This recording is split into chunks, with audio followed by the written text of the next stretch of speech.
So I think it's time now for our first test report for today, and this is the Triple Dragon Box, a receiver based on Linux. Christian, what do our viewers need to know about this receiver?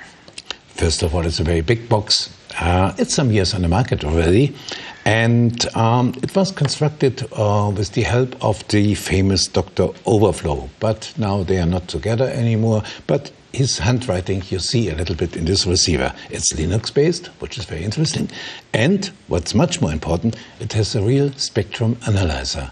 I mean, even just for the spectrum analyzer, I would buy this receiver, even it's quite a big one. But let's see what Christian Graf found out in this receiver.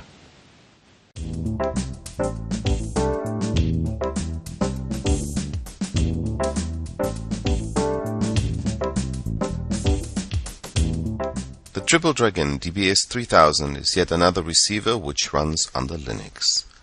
In the year 2002, a plan was born to offer a complete home entertainment solution including a satellite receiver, DVD burner and Dolby Surround system. Hence the name Triple Dragon. When you open the box, you will find, apart from the receiver, also a CD-ROM software to connect the receiver with a PC and a 150-page user manual. It is possible to add a hard disk into the receiver at any time. On the left side, you see several buttons. They allow you to access the menus and settings, but also to do a reset.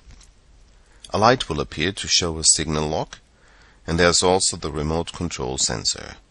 Very prominent in the middle, the big display showing the channel name, all the time in standby.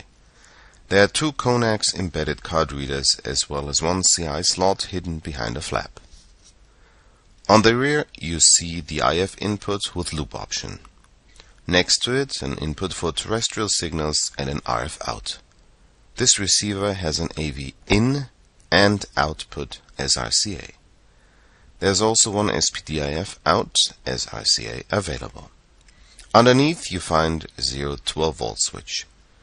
TV and VCR can be connected via two SCART sockets. Even an SVHS out is built in. If you prefer an optical output to a coaxial one, then you may use this SPDIF output. The Ethernet port connects the receiver to a LAN network. The IDE connector is available for later upgrades to the receiver.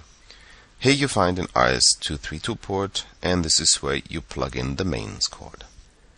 51 buttons are on the remote control, but it is still easy to use and all keys are labeled. All important functions can be accessed by your thumb. Hard disk operation is also supported, and you can program this remote to work with your TV monitor as well. A list of codes is included. When you first turn on the DBS 3000 CNCI, a happy penguin appears on the front display while the box is booting. The receiver understands 16 languages, and we will stick to English for now. Take a look at the OSD settings. Here you can choose, among other things, to move the TV picture or select a different color for the GUI. Video setup is next, and you see that the receiver supports PAL, SACAM and NTSC. This is also where you select either 4:3 or 16:9 picture ratio, the video format for SCART, and modulator settings. If you do a satellite installation for the first time, then it is helpful if you know already a little bit about your equipment. There are many more settings than in most other receivers. Let's start with DISIC. Protocols 1.0, 1.1, 1.2 and USELs are supported. A moving dish can be combined with a fixed antenna via the 0-12 volt switch, for example. All in all, 128 satellites can be theoretically accessed by this machine. Most LMB oscillator frequencies for C and KU band, also for the American market, have been included. Only S-band was missing. Satellite installation is easy. All satellites worldwide are pre-programmed and can be linked to either a DISIC port or rotor. Then we are all set up and a search can begin. How fast is this DBS 3000 CNCI on a 100 transponder satellite? What looks like time-lapse here is in fact a box that does not take even 10 minutes to do a complete search.